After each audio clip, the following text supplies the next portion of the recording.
Hey, welcome to another episode of Super FX, the show where we don't talk about video games at all, we just talk about sodas. I'm Tyler. I'm Matt. This is episode 12. That's a The dozen. new Mountain Dew flavor, Voodoo. It's Voo, out. Voodoo or Voo don't you know what the flavor is? I still don't know what the flavor is. I was able to pretty much pinpoint the first two. Like, they're doing this yearly now, and I think it's really cool. It started in 2019, where every October they do a mystery flavor, and they slowly, over the course of the month, reveal what they're calling the flavor. They don't reveal what the flavor is, but they reveal the name of it. Slowly reveal it? Yeah, like they give clues. Wait, have we received any clues so far? I don't know. I haven't checked the Twitter. You may if you like. Okay, so for some context here for the Canadian listeners, I don't think we get this here. I don't know if we do. I'm not 100% sure, but I've never seen it. Bunch of hosers, you guys, not getting the voodoo. But this seems like such a 90s thing to me. Does this not feel like a 90s promotion? You know, like It's really that cool. they're doing this. Yeah, oh yeah, I think it's cool. I think it's cool that they do this kind of stuff. But I feel like this is just something that, like, you know, you're watching. Well, I'm gonna say Teletoon or YTV. You're gonna say Nickelodeon or Cartoon Network. Yeah. You know, you're watching one of those, and there's like an ad for the new Hot Wheels set. It does a loop. Right. It does one more loop than it used to do. Oh man. and then you get an ad for Mountain Voodoo. It's like, oh man, I only get one thing for Christmas. Do I get the Hot Wheels or do I get a whole case of Voodoo? It's also interesting to me that you can get a case of it. It's not just... yesterday at Sean's house, we were playing D&D, and Jackie called me, and I picked up, and she was like, hey, I'm at Target, and like, whenever we stock the house with soda, we always have three staples. We get regular Coke, we get Mountain Dew, and we get Dr. Pepper, because Jackie and I will drink all three. And then we get a bunch of flavored seltzers also.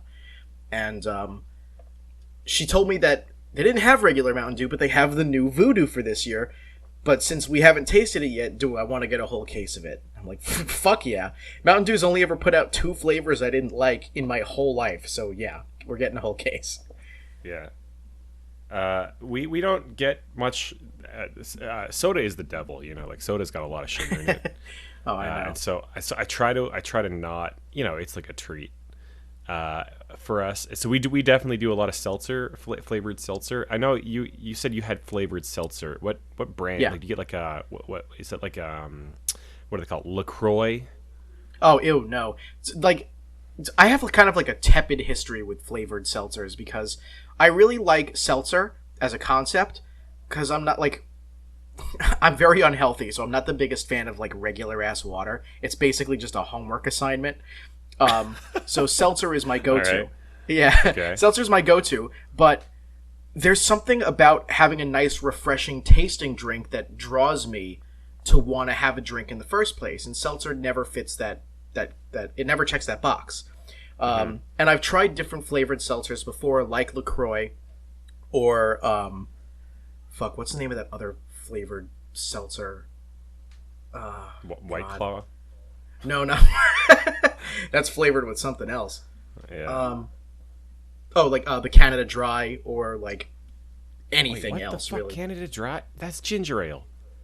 Canada Dry also makes seltzer, and Schweppes makes seltzer also. Schwoops.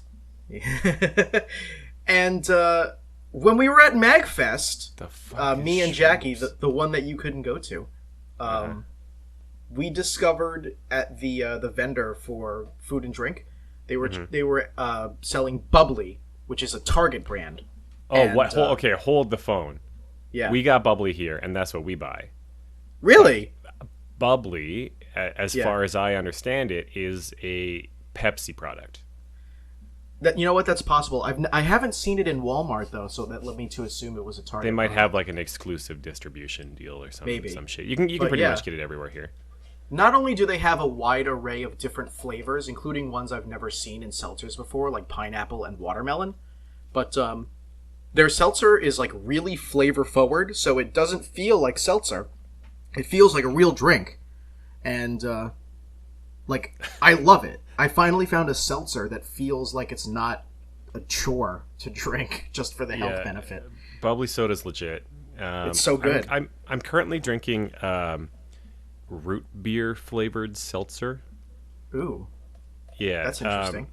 Recently, one of like the grocery chains here has released as like a store brand seltzer, and they have like soda flavored ones. And also, we don't really call it. Seltzer I've seen here. like cola flavored things before. What do you call it? Sparkling water. Yeah. Like if you say seltzer to someone, they might like look at you funny. They like kind of know what you mean. I mean, Bubbly says sparkling water on it, and like when I say seltzer to people here, they kind of know what it means. I think that it's old timey. It's like a very old timey word. Yeah. Yeah. You get on your old timey radio and you say, "Hey, get some of that seltzer." New in stores, a new Bubbly seltzer water. Wow, drink it you on do down. That voice way better than I do. Jesus Thank Christ. You. Anyway, we should probably talk about video games. Yeah. I'm still playing Link to the Past. Mm-hmm. Wait, actually, before you say anything about Link to the Past, okay. 3 or 4 different listeners actually let me know. A couple of episodes ago, I asked a question about whether or not there were any Coke video games, and I'm an idiot. When we recorded that episode, it was like really late at night, and I was tired, and I forgot about Coca-Cola Kid for Game Gear, and like the entire Coca-Cola Game Gear. And I own both of them. I forgot about it. Yeah, and just to make sure everyone knows that I'm not lying, here's photos of me smooching both of those.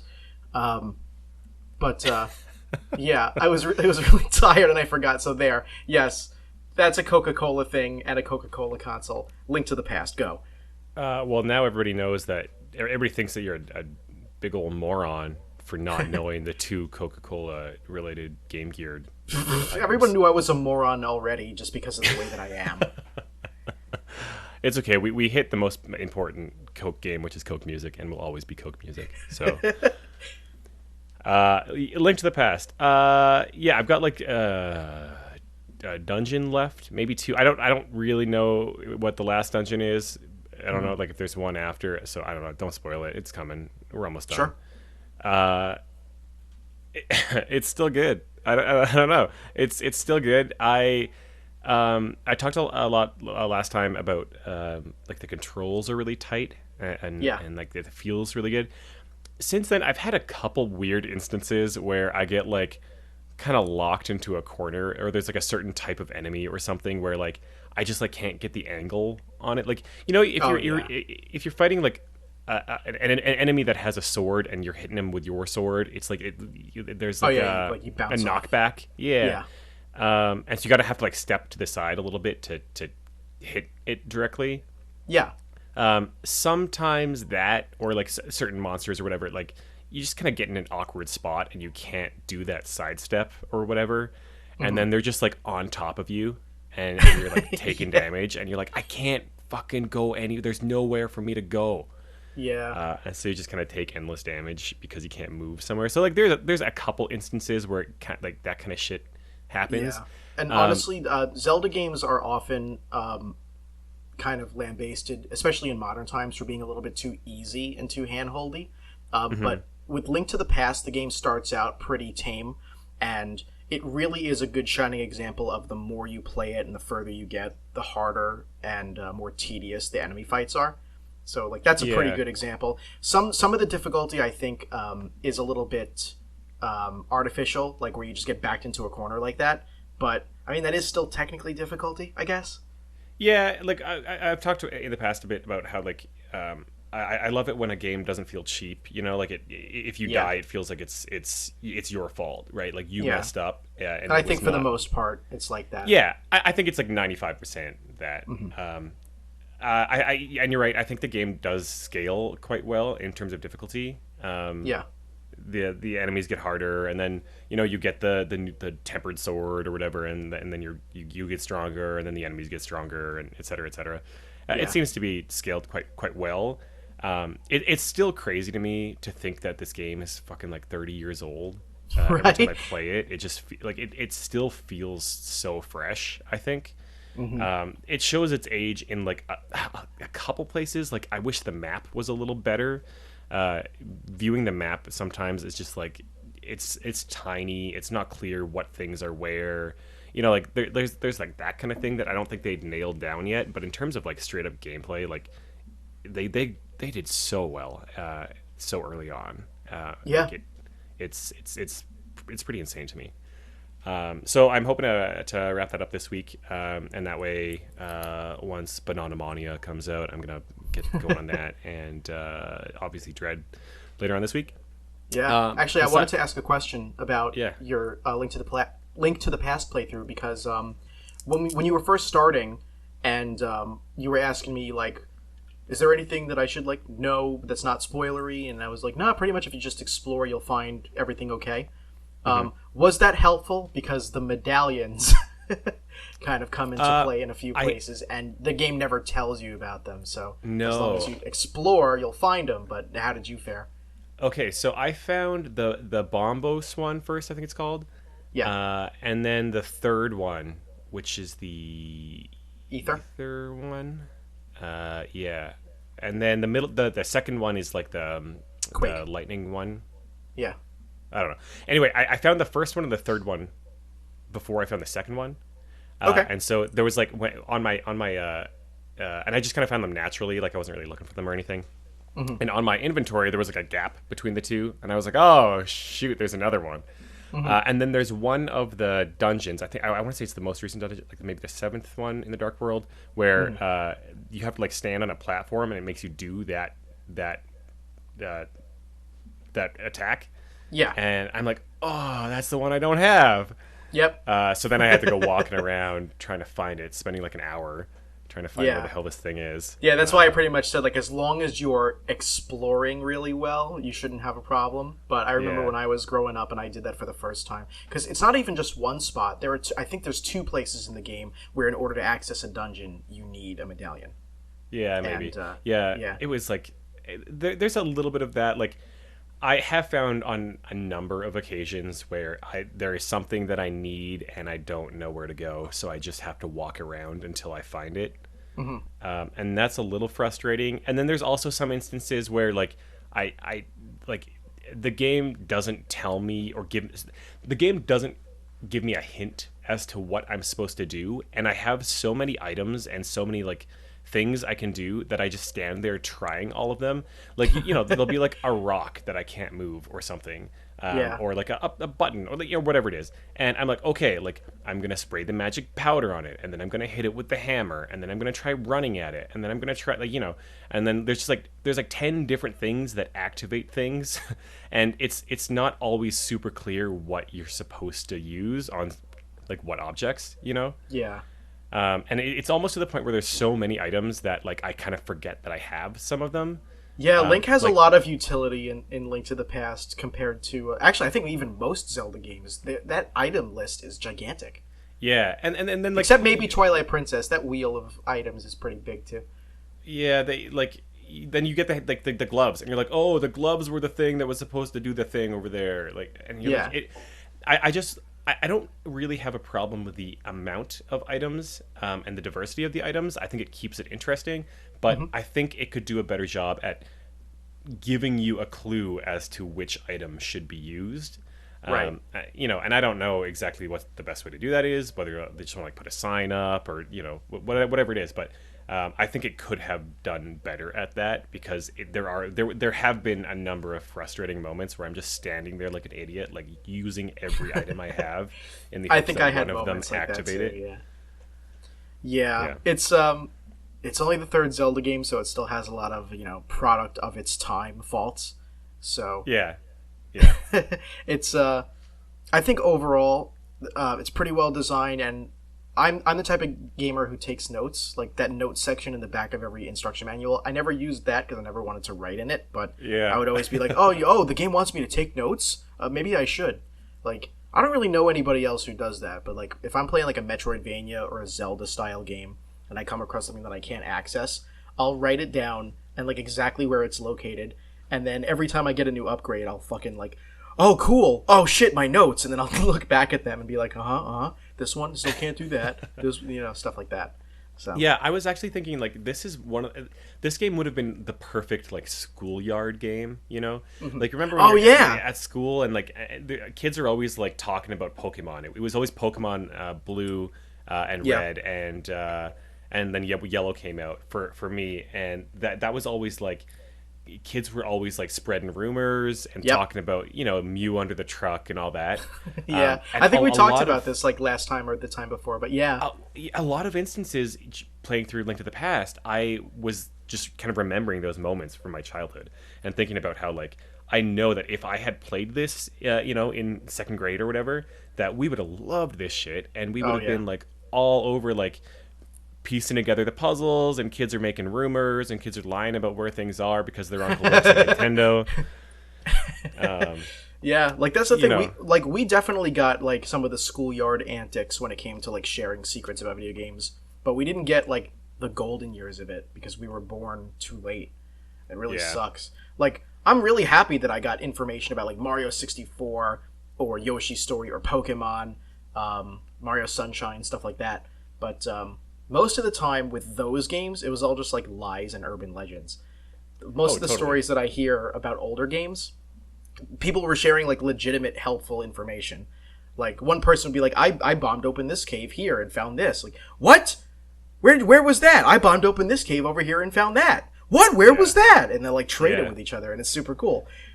That's exactly what I mean. Yeah, like there's a ton of like little secrets and stuff that like the game does not direct you to whatsoever. You just kind of stumble upon it. Yeah, no, that's exactly the point. Yeah, telling that stuff to your friends, I can just imagine like what a great experience that would have been.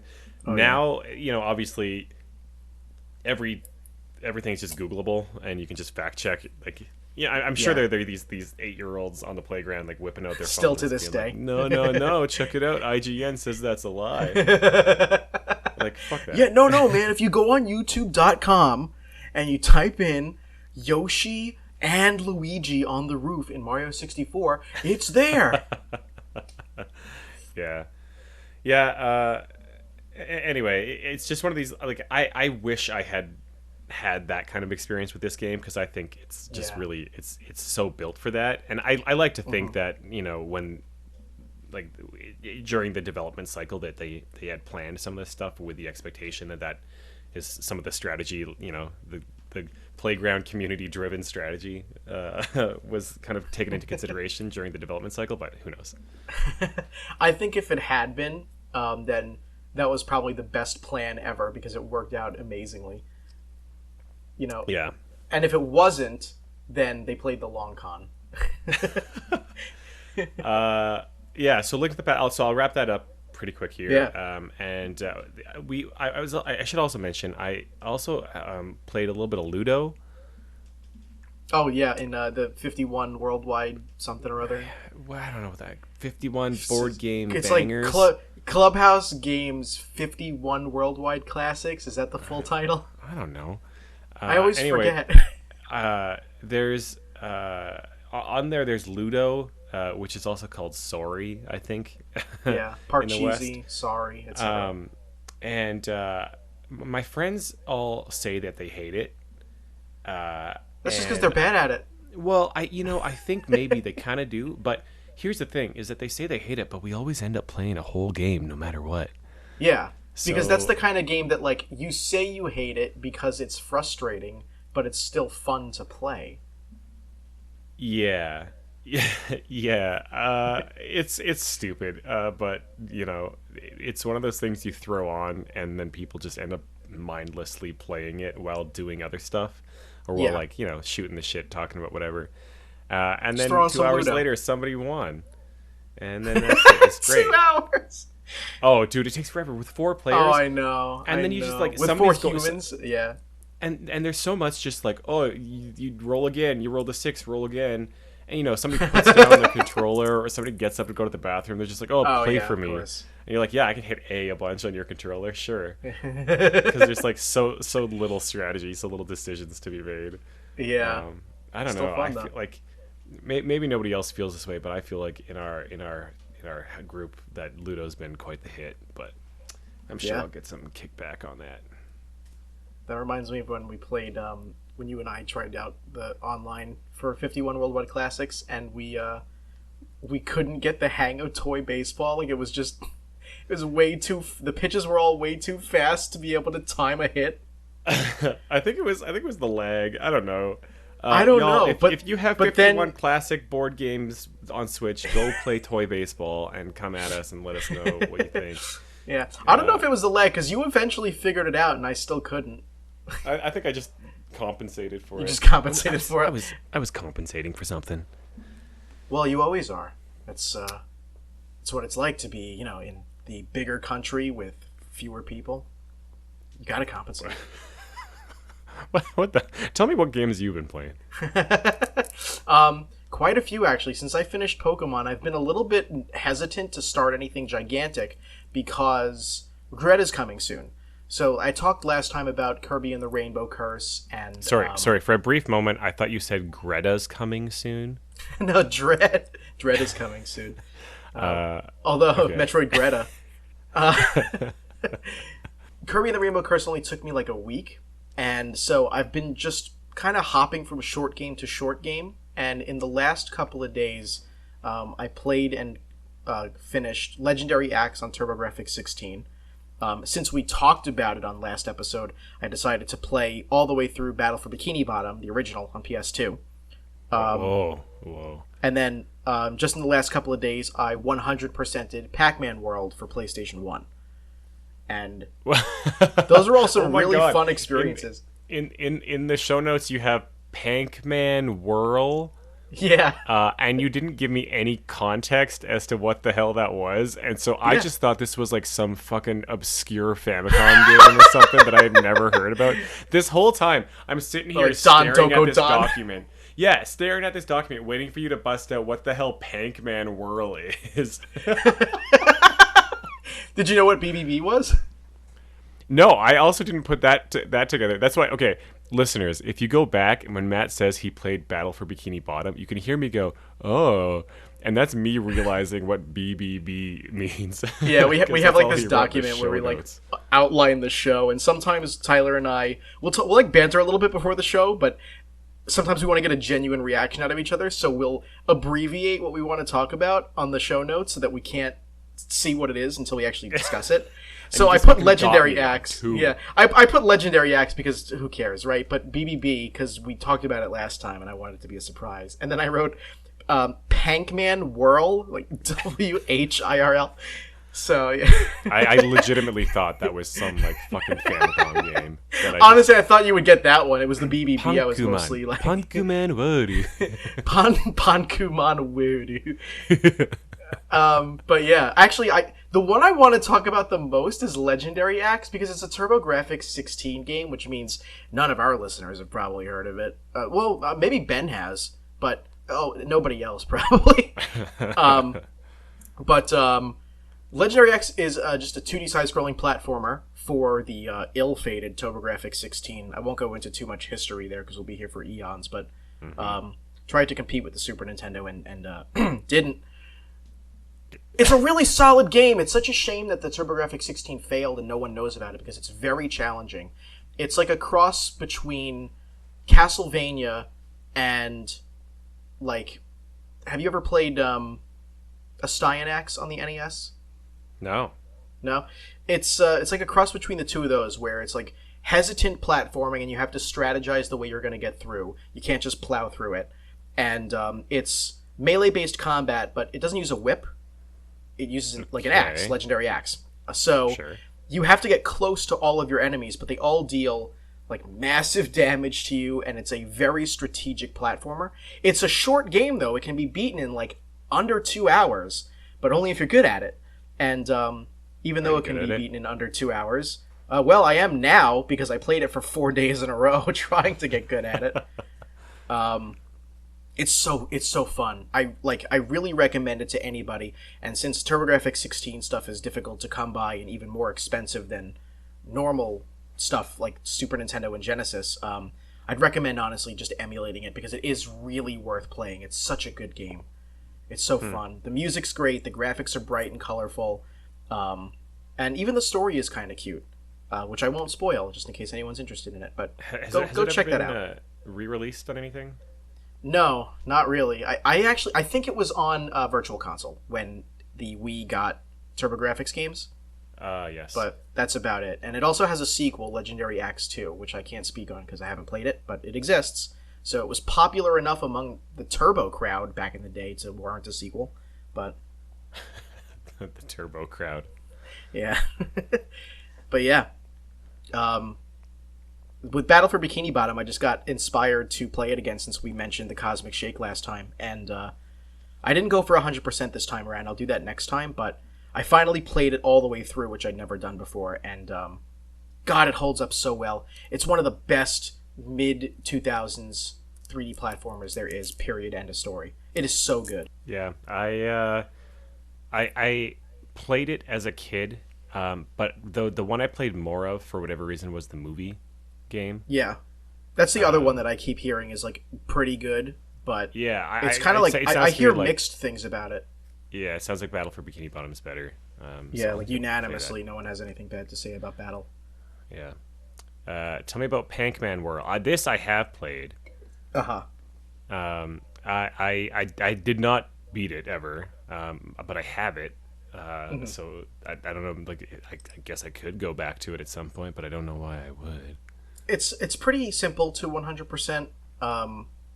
You just have to. Every stage has 6 Pac-Man letters, Pacman, and as long as you find all the Pac-Man letters in every level, and find and complete the maze in every level, that's the biggest criteria. You also have to rescue all 6 friends, 1 per world. And wait, who are the friends? Ms. Pac-Man, Professor Pac, Pac Dog, Baby Pac, Pac Jr., and Puka from Dig Dug. Did you ever play Pac-Man Fever? I played it with you. Oh yeah. Yeah. It's bad. It's not good. No. What is it? It's like Pac-Man, Ms. Pac-Man, fucking Heihachi, and like fucking yeah. Yeah, and like nobody else basically. Yeah, because that's basically it. Namco decided, hey, we need a party game because everybody else has got one. They looked and they thought, who we got? We got Pac-Man. Yeah, I don't know who decided that was going to be a good idea, but Namco had some good properties at that time. They just chose the wrong ones. Wait, what else did they have? Well, like if they made like a Pac-Man party, like I can understand like putting Pac-Man and like at the forefront because he's the most popular one. But they could have just called it like Namco Fever or Namco Party and made Pac-Man one of the playable characters, but also have like Taizo Hori from Dig Dug or Mr. Driller. We could have had like the ship from Galaga. We could have had Heihachi. Still added people from who end up showing up in Fever, but they made it like this weird Namco hybrid with Pac-Man instead of just, hey, it's a Namco game which Pac-Man is included on. Yeah. Right? Yeah. Tiger Jackson's in it from Tekken. I don't fucking... It's weird. It's, yeah. It's a strange one. Anyway, so yeah, sorry, you said Pac-Man Friends, and that's what I thought. I thought of. Yeah. None of those characters, I think, besides Miss Pac-Man, are in Pac-Man Fever. Yeah, I don't think so. But yeah, the only other thing to do for 100% in that game is, if you do all that stuff, you only get 93%, and you can like look up and down in quest mode, which is the main story, and you'll never find anything else to do.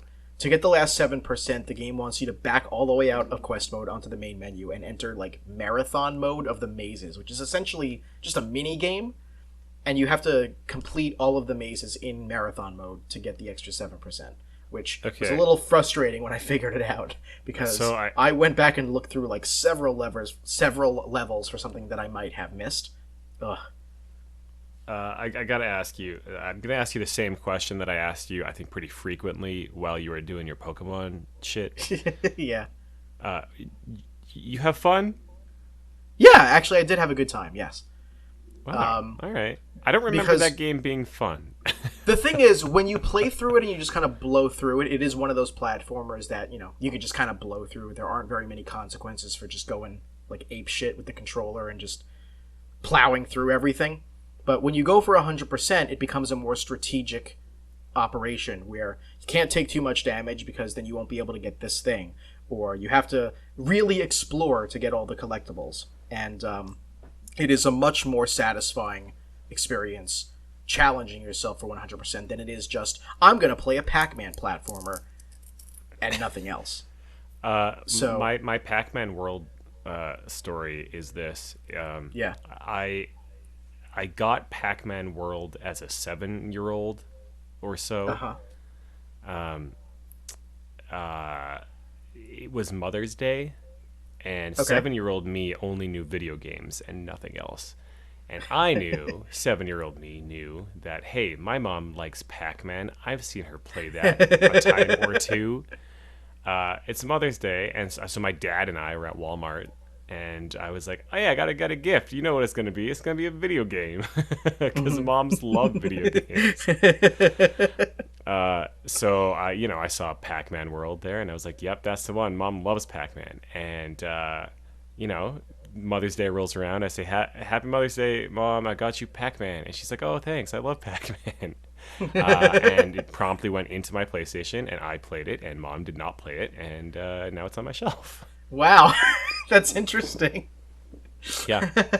So your mom handled that pretty well. If I did that with my mom, she would have been like, are you serious? 7-year-old me made smart decisions, see? Mm-hmm. Padding the collection early. Absolutely. With green label or black label? It's the green label. Oh, 7-year-old me didn't care about that. Mine's the green label too, don't you worry. Isn't coincidentally, isn't Pac-Man World the GameCube one? Isn't that the only one? It's like it only came in player's choice? Sort of, yes and no. So, by itself, the release of Pac-Man World 2 has both a black and a yellow label on GameCube. But the combo disc. Yes, once they bundled it with Pac-Man Versus, they just went by the best-selling status of Pac-Man World 2, which was already in yellow print by then. So by the time they decided to bundle it, they were like, well, Pac-Man World 2 is already yellow, so we'll just make the combo disc yellow. So there are only yellow copies of the combo disc, yeah. So listen to this, folks. If you get a full black label GameCube collection, you're going to have at least one yellow label no matter what. Yeah, so you might as well just get all of them. Fuck off. Tyler and I, we loved Player's Choice, right, Tyler? I hate Player's Choice more than I hate Greatest Hits. Really? Yeah, Greatest Hits, I don't know, it just blends in better. On the PS1 and on the PS2, it looks better. I still don't like them, but Player's Choice on GameCube just looks awful, like absolute trash. Like it doesn't blend in at all. They could have made the label purple, and then it would have like matched the console, right? But there's nothing about the GameCube is yellow. They slap yellow on it. That said, I don't think anything about the PlayStation is green. Anyway. Yeah, I think that nothing is probably worse than the platinum hits on Xbox and 360. That drives me bonkers because no, the GameCube one, the Player's Choice is way worse in my opinion. Because not only did they make the spines like a different color with a different font, but they changed the entire color of the case itself to silver, which is like, oh God Christ! And then they brought that crap back with PS3 and even PS4. You have this beautiful litany of blue cases with blue spine, and then the greatest hits or Player's Choice, whatever they call it. I think it's PlayStation Greatest Hits on PS4. Yeah, the red ones. Yeah, the case is red, but it still has a blue banner, and that drives me wild.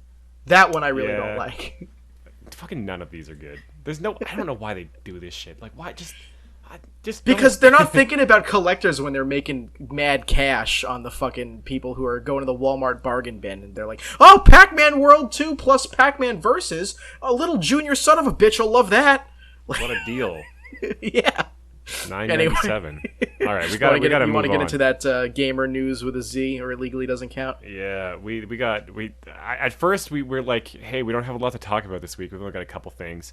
But then we remembered, hey, there was a Nintendo Direct, and we didn't talk about it on the podcast. We only talked about it on our like live reaction video. Yeah, which if you haven't seen that, you might want to go watch it, because there are a lot of points where I lose my marbles over stupid shit, and Tyler keeps his cool the whole time. Yeah, it's just like normal. Yeah, basically. But yeah, that's on our YouTube channel. But so, we haven't talked about that in a proper podcast episode.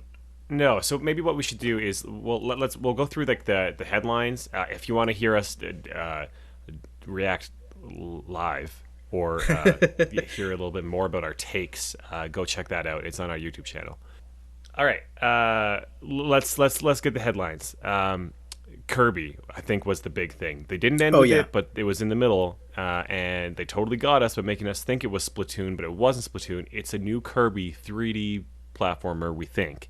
Yeah, it kind of looks like it's probably like Mario 3D World, where it's not that's like exactly what I think. fully open world exploration. It's like linear 3D.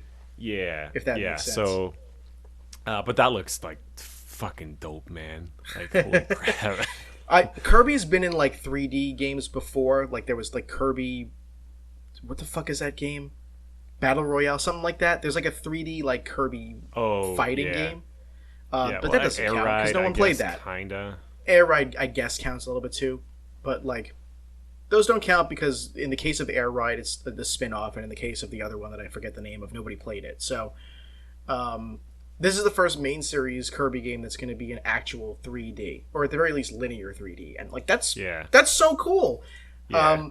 Because when they brought Kirby to N64, they were like, what are we going to do? And they just decided to go with the same formula, but make it 2.5. And it works really well. Kirby 64 rocks, but they decided not to do that with Kirby all this time. Like, that could have happened in 1996, for all we cared. And they waited 30 years instead. So yeah, I do wonder who's working on it. Like, I wonder if one of the Mario teams is working on it, because there's no, Mario hasn't done anything for the past like 3 years. More. So we had Bowser's, what was it? Bowser's Fury. We had that, and that's about it. So I don't know. Like we'll see how it is. It looks incredible. I think we talked about a lot about like the Nintendo polish that's like gets into HD, and it just looks like fucking baller. God, it looks beautiful. All the water and the sky and the foliage. Yeah, it's like a overgrown like it's like this dystopian landscape, like overgrown with vegetation. It's The Last of Us Kirby. Yeah. It looks dope. We also got Nintendo Switch Online Plus. You can pay extra to get Nintendo 64 games as well as Genesis games. That really threw us for a loop. We weren't expecting that. There were talks about Nintendo 64 Online forever, but I didn't expect Genesis. They ain't got no TurboGrafx games? Come on. I want to play the Legendary Axe!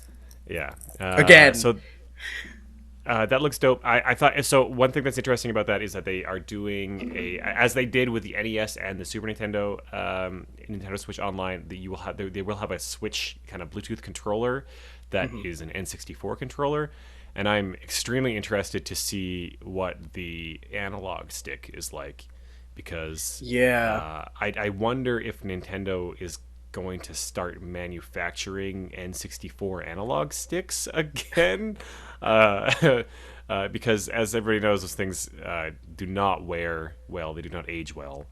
Yeah. So considering that like the NES one and the SNES one, like it's just a D-pad, like it's just the regular old rubber contact buttons that have been in production by many companies like ever since, basically. But that analog stick was a one and done, basically. So I'm really interested to see if it's the same analog stick or if it's like a new upgraded one, because that'd be sick if we saw a new official N64. I think we'll probably have the same like housing where like the joystick will look the same and it'll feel the same, but the internals are going to be much better upgraded to actually support what is expected of its use. I hope so. Because if they just make another whole like regular ass N64 controller, it's going to be expensive. Because if they just make it the way that a normal N64 controller was back in the day, then I can't honestly foresee it being worth it for anybody, knowing how quickly those things get crapped out. Yeah, they're brutal. So we'll see. That'd be really cool, and it'd be especially cool if I could buy that thing and then take the good analog stick out of there and put it into like, I have a feeling that the internals are going to be just much too different, to be honest. They always do something like that. But this is really exciting for me as a collector. I'm sure it will be for you too. But like, with the release of an N64 and especially a Genesis online service, now these games, their physical copies on original hardware, are going to go down in price.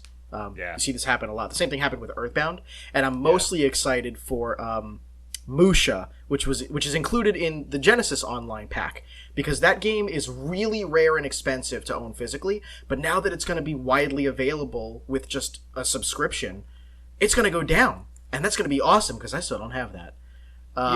There were some interesting titles on here. I don't have a problem with anything in the Genesis collection. I think that Musha's inclusion is weird since many people don't know about it, but it helps me as a collector, so I'm giving it an A+. But they got like Genesis, they got Sonic 2 and not Sonic 1. Yeah, that I don't know about, but Phantasy Star 4 instead of 2 or 3. Yeah. Yeah. The one thing that really threw me was in the N64 collection, like there aren't very many N64 games, like comparably speaking to any other platform. There's like 200 and something North American games, which is nothing. Mm-hmm. And the one that, like, we're starting out with 9 games, which I think is a decent number to start out with. These games are pretty large. I think it's really cool we're getting Sin and Punishment, which was at the time a Japan exclusive. And the other 8 games, 7 of them I'm totally on board for. I have some questions about number 8 though. Why in the mother of fuck are we getting Win back? Yeah, I don't know. Like, out of like, I think okay. So, trying to think of it is in a business sense. They wanted to have a title to appease the more mature fans who maybe were hoping for, GoldenEye or something like that. But they, for whatever reason, couldn't get GoldenEye going. But they could get Banjo. Yeah, I don't fully know, but that's my guess, is that they wanted a more mature title, and this was the one that was easily available to them. But there's like 8,000 other good mature titles that aren't fucking like. I've never even heard another collector utter the words win back because it's so common and no one gives a shit about it. Like, no one cares about win back. One thing we didn't mention is that they're also doing a Genesis controller in addition to the N64 controller. Yeah. And I do wonder, like, so is Nintendo making a Sega Genesis controller? That's really interesting to think, right? Like, it's finally come full circle. Go down? Nintendo fucked Sega Sega really fucked themselves so hard, but through osmosis, Nintendo fucked Sega so hard in the 90s that now 30 years later, through a series of like just regular progressional events, now Nintendo is making Sega products. Yeah. So yeah, I'm very I'm wondering, like, do you think they sent the molds for the controller housing, like the plastic? They had to like dig up the molds and like absolutely Sega FedExed them over to Nintendo, and like somebody received them. It's like, hey, here's the molds for the Genesis controller. Either that, or how hard is it to just like make a new mold out of a Genesis controller when you're Sega? Oh. I mean, really. Yeah, who knows? Anyway, we're running on fumes here, so we got to keep going through this. Monster Hunter Rise. There's a DLC expansion called Sunbreak. I'm not a big Monster Hunter guy. I really would like to be. I have a couple friends who are really into Monster Hunter, and I really wish I was into it, but I'm not. I haven't tried Rise, but I did try World, and I don't know. I just can't. It just doesn't do it for me for whatever reason. So I'm not super stoked about that, but I know some Monster Hunter fans are huge about that. So it looks pretty cool. Splatoon 3, we got Lab Coat guy. He's back, and he's doing his style and moves. He sure is. To celebrate Splatoon 3. Got some info from the Squid Research Lab on that. It looks good, but it looks like Splatoon. If you didn't like Splatoon 1, you didn't like Splatoon 2, you're not going to like Splatoon 3, it seems like. It's more of the same. Yeah. The game's got the kind of formula that doesn't, like, you can't really upgrade it too much. Yeah. Yeah, it's that one, I don't know. That one's a little bit of a tough sell, I think. I mean, I'm still going to pick it up. I'm sure it'll be fun, but... Yeah, it's because we're scrubs. Brainwashed. Yeah, Nintendo has us by the the gonads. Yeah, they really do. They make. They have a Kirby balls. Yeah. The big reveal at the end, Bayonetta 3 coming to Switch. I think they said 2022 on that one. I believe so. Yeah, summer. That was a pretty sweet trailer. Or was it spring? Yeah, I definitely will pick that one up. Yeah, one really cool thing that. Go ahead. I was just gonna say, like, when we were watching the trailer for it, because Nintendo's notorious for doing like the shitty fake out where like they'll have like this gritty atmosphere with something that doesn't look at all like what they're actually going to announce, and then it'll just happen. That's what they did with Mario Odyssey. So I half expect them to do that, and when they played the trailer for Bayonetta 3, you and I the whole time were just like, oh, this is gonna be like a new Mario or like a new like Kirby or whatever. Another new Kirby. It's Yoshi. Yeah, but no, it was right on point. It was Bayonetta 3. Yeah. Boy, am I really glad that I picked up Bayonettas 1 and 2 before that trailer came out. Yeah. Have you looked at the pricing since then? No, but now I want to. Go ahead and say what you were going to say while I look that up. Oh, okay. I'm just going to move on. There was something cool called Voice of Cards, The Isle Dragon Roars. I know maybe you weren't as into this as I was, but I think it looks really cool. It's like a very artsy looking card game, RPG kind of deal. Yeah. I think it looks cool. I haven't played. I think the demo's out, but I haven't tried it yet, so I want to pick that up and give that a go. I want to try the demo for that too. And also, it looks like the prices haven't moved very much. Maybe not That's yet. good. I think as it gets closer, maybe they'll go up. Yeah. But we saw a new trailer for Metroid Dread, which is coming out soon, so we're not gonna get into that. Triangle Strategy, which is the new Octopath Traveler. I'm really excited for that. That looks dope. It's like it's Final Fantasy Tactics, but in the style of Octopath Traveler, which it looks really dope. Yeah, that looks really cool. Chocobo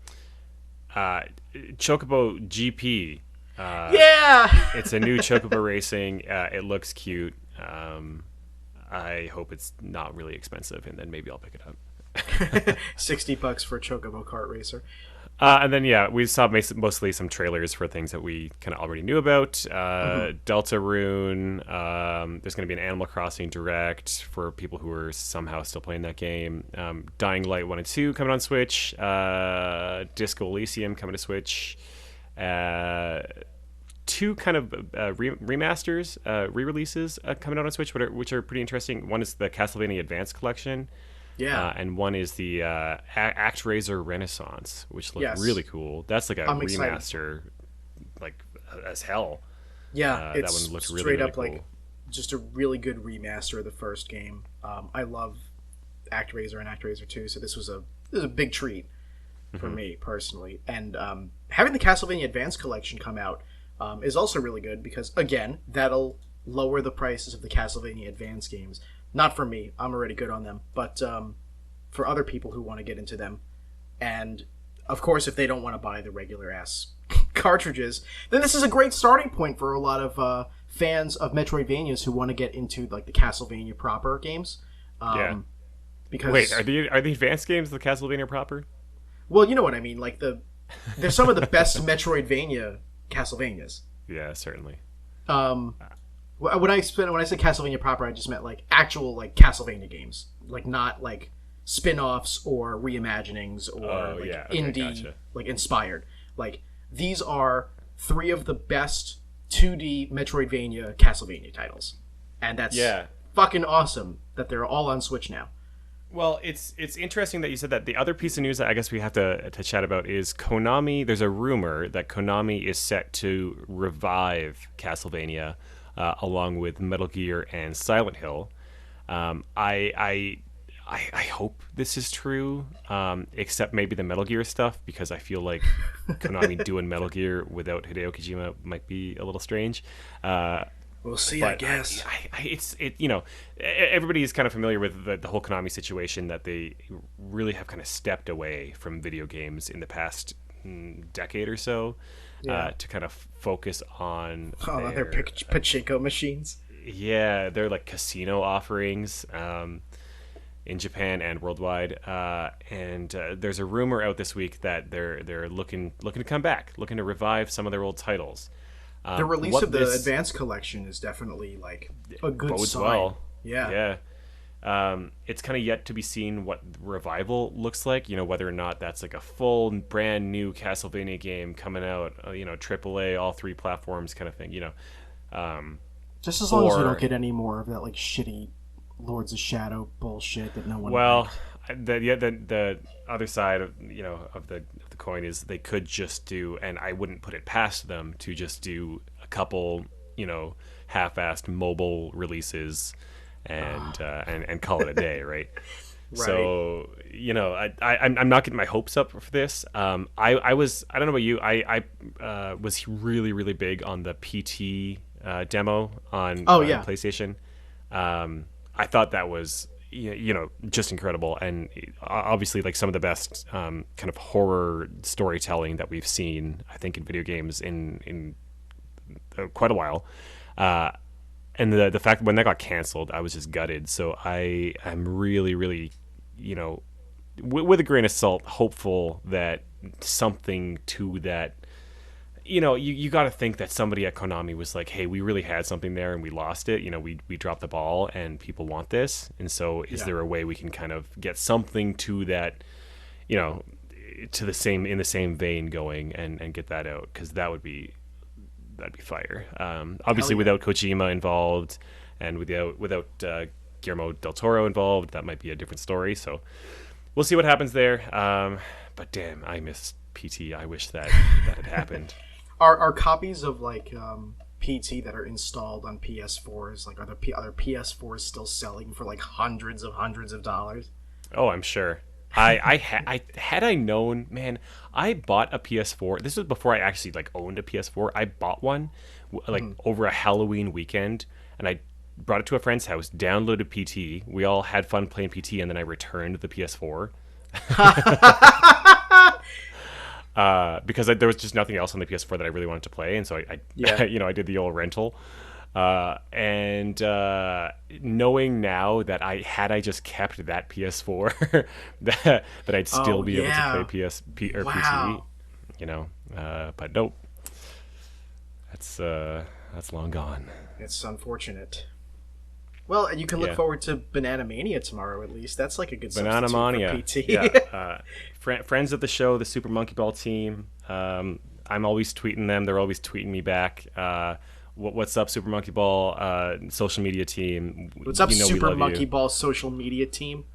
Banana Mania comes out tomorrow. It looks good. It has good reviews. Yep. All the reviews are coming back positive. So I'm really, really excited. I know. Were you a big fan of like the mid-tier Monkey Ball games like Banana Monkey Blitz? Ball 2. Monkey Ball 2 was my jam. Okay. Banana Blitz, that was the Wii one, right? 2007 Wii one, 2006. That was a launch title, I think. I don't remember honestly, but you're probably right. I played that one a lot. I liked it, but it didn't scratch the same itch that it didn't feel like proper Monkey Ball. So this is looking a little bit more like it. So because fingers crossed. This happens all the time with like underdog series that you and I love, where like the first couple of games will be fire and then they'll release like 6 or 7 more and they just all suck or they're not nearly as good, and then they finally make a return back to form. Like this happens all the time. But like, why with Super Monkey Ball? It's such an easy game. It's just monkey and ball on course. Yeah, I think here's my theory is that I think a lot of game developers, and probably to a bigger extent, publishers, I think they are reluctant to just kind of release the same game again. Yeah. I think that there's a lot of desire there to like make it different. Like let's do something different. We already did that, so let's do something different. I think like Nintendo is really big on this. I know Miyamoto is like a big fan of this. He's like, we're not just going to release Star Fox 64 2. Like we're going to do Star Fox 0 instead, and we all know how that went. Yeah. So, and I feel like that is kind of the case with a lot of these companies. Like the Sonic team obviously has really struggled with that over the past couple decades. Yeah. Where they had Sonic 1, Sonic 2, Sonic 3, and then Knuckles, and they had it was going really well for them. And then it gets into the 3D world, and then it goes off the rails because they have to. In their case, maybe they were forced to do something different. And then lo and behold, Sonic Mania comes out, and like, hey, we're doing the same thing that we did 20 years ago, and look, it works, and people want it, and people like it. So it seems to me that sometimes it's like I think it's the upper business gets in the way of this kind of thing. When I think it's a lot of instances there can be some room for these companies just to realize, hey, people just want more of the same sometimes, and I think that's definitely the case with Monkey Ball, where or same enough at the very least. It doesn't have to be a replica. Sure, deviate a little bit, experiment, and do your little thing, right? But at the end of the day, there are people who are nostalgic for Monkey Ball 2, and they just want to fucking play Monkey Ball 2. So just fucking do that, but do it in HD, make it add some new levels, add some new characters, do your thing, and add some new mini games, add some new little side bits. But the core of it, just do the same thing, because that's what people want. And so I'm really hoping, and it kind of looks like that's what they've done here. So fingers crossed. Fingers crossed on me too. Honestly, I'm so excited for Banana Mania. Banana Mania, let's go. Banana Mania. But I think that's it for gamer news. Yeah. With a Z. Yeah. I like how we said, or I said we. Just check out the YouTube videos. You'd see, we're just talking about the headlines here on a YouTube video. You can see us talk about it, and then we just went ahead and talked about everything. Well, I mean, we kind of have to, right? We can't resist. We're not just gonna sit here and read off a list, right? What do you think this is? Tyler reads press releases. We got a handful of minutes. I was asking you earlier about if you had if you have Old Dutch chips there. Here, in Canada, we have a brand of chips, potato chips, called Old Dutch, and I was eating a bag of them, and they're okay. They're the cheap whatever brand, they're not Lay's, but they're whatever. And you were like, no, I thought you said Norfolk. North Fork. Okay, what's that? So, I started this story off, and I was like, you know what? No, tell this on the podcast. And believe it or not, it actually is technically game adjacent, because I encountered these potato chips while I was out yard sailing with Jackie. It was the very first time she ever went with me when we first became a couple. We were together. And you impressed her by buying a bag of potato chips at a yard sale. No. It gets worse and better at the same time. Jackie and I were together 3 or 4 days at this point. And she's like, yeah, let's go yard sailing. And I'm like, all right, but just so you know, we don't, cool, adventurous things don't happen every time, so, don't get your hopes up. This one might be a bummer. She's like, well, I'm going to be with you, so it's going to be great. And, other nice things that she says, because I love her and she loves me, and I guess we're cool together. Anyway, we're passing through Main Street, which spans, nearly the whole island. And there's this farmer's market set up outside of a church in East Islip, near where I grew up. And Jackie's like, oh, can we actually stop here? I want to check this out. I'm like, well, yeah, it's the thrill of the hunt. What else do we find? So we parked the car and we walked up to this farmer's market, and one of the forefront vendors was this tent where a guy was selling North Fork potato chips and nothing else. And I had never heard of a North Fork potato chips before. I'd never seen them in stores, so I figured, hey, they must be either really good or really bad, but let's check it out. Because they were in actual bags, they looked like they were I would manufactured. Hope so. What else are we gonna sell it in, a barrel? Well, you know what I mean. If you home make potato chips. Bags. No, I mean they were in a proper commercialized potato chip bag. It was really cool. Right. So I think we paid $5 per bag, and Jackie and I each got a bag. And the guy who was manning the booth was really nice and really sweet, and he was telling us all about how they're locally grown, and the North Fork refers to the North Fork of Long Island. There's the whole island is basically this big horizontally long, I don't even know what you would call it. It's an oval almost, but at the you'd almost east call it end, a Long Island. Yeah, Long Island. At the eastern end, it breaks off into 2 forks. We call them the North Fork and the South Fork. So, and you got the west spoon and the east knife. Yeah, you know it. Yeah, welcome to Dinner Island. Scooby-Doo on Dinner Island. So he's talking to us about these chips, and he's like, yeah, they're locally grown and, locally sourced, and, we're eating the chips and we're having a good time listening to this guy, and they're really good chips. And he's like, yeah, he's totally unassuming, and we don't think anything of the encounter, and then he keeps going on about the chips, and he doesn't stop talking about these chips. And we're like, okay, we get it. There's, like, a lot to talk about with these chips, right? And he's like, yeah.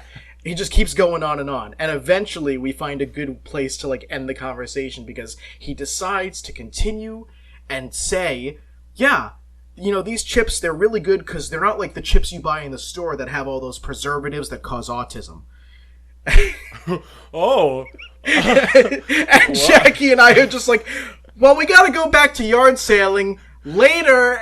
And we got in the car, and we ceased eating the potato chips, and I spotted a garbage pail on the side of the road further up on Main Street, and Jackie and I got out of the car, and we threw out the chips.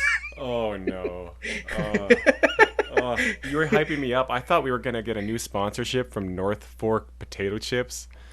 I'll get a sponsorship from North Fork Potato Chips when hell freezes over with that kind of fucking endorsement. Yeah, those preservatives that they put in the potato chips that are on store shelves that people eat every day that absolutely cause autism. It's surely been scientifically studied and proven to be conclusively true. You just know that guy's an anti-vaxxer now. He's probably dead. Oh, of course he's probably dead. COVIDed. Yeah, he looked like he was in his, like, 60s, maybe. So it's very possible. Not that I wish that upon him, but it is likely. Oh, my God. Yeah, that guy, he was the villain on Dinner Island. Scooby-Doo and Dinner Island. He would have gotten away with it, too, if it weren't for you meddling. All I wanted to do was keep people from having autism, and then you kids showed up. Like, whoa, dude, don't spin this that way. Oh, boy. All right, yeah, that was fun. I think we've solved this one. You want to wrap this one up? Yeah, that's up to you, unless you have any stories to tell or anything. No. I'd save it for next time. All right, sure. All right. Guys, that'll do it for this show. Thanks for listening. To learn more about SuperFX, you can visit our website, superfxpodcast.com. You can find our show wherever you find your other favorite podcasts, including Google Podcasts, Apple Podcasts, and Spotify. And you can also follow us on social media, including Twitter, Instagram, YouTube, and Facebook, now back online, at SuperFX Podcast. Reach out with any comments or questions on our social media. You can send us an email if you like as well. It's hi, H-I, at superfxpodcast.com. Guys, if you like what we're doing and you'd like to support us, consider becoming a patron at patreon.com/superfxpodcast. If you're listening on YouTube, give us a like, hit that subscribe button, and leave a comment if you would. And if you're listening on Apple Podcasts, give us a rate and review. It really helps out the show. Special thanks to Kenny Martin for our theme song. Thanks a lot, man. You can find him at Kenma, that's KENMA.bandcamp.com. And guys, as always, thanks to you. We couldn't do this without you, so thanks so much for listening, and we'll see you next time. Bye-bye.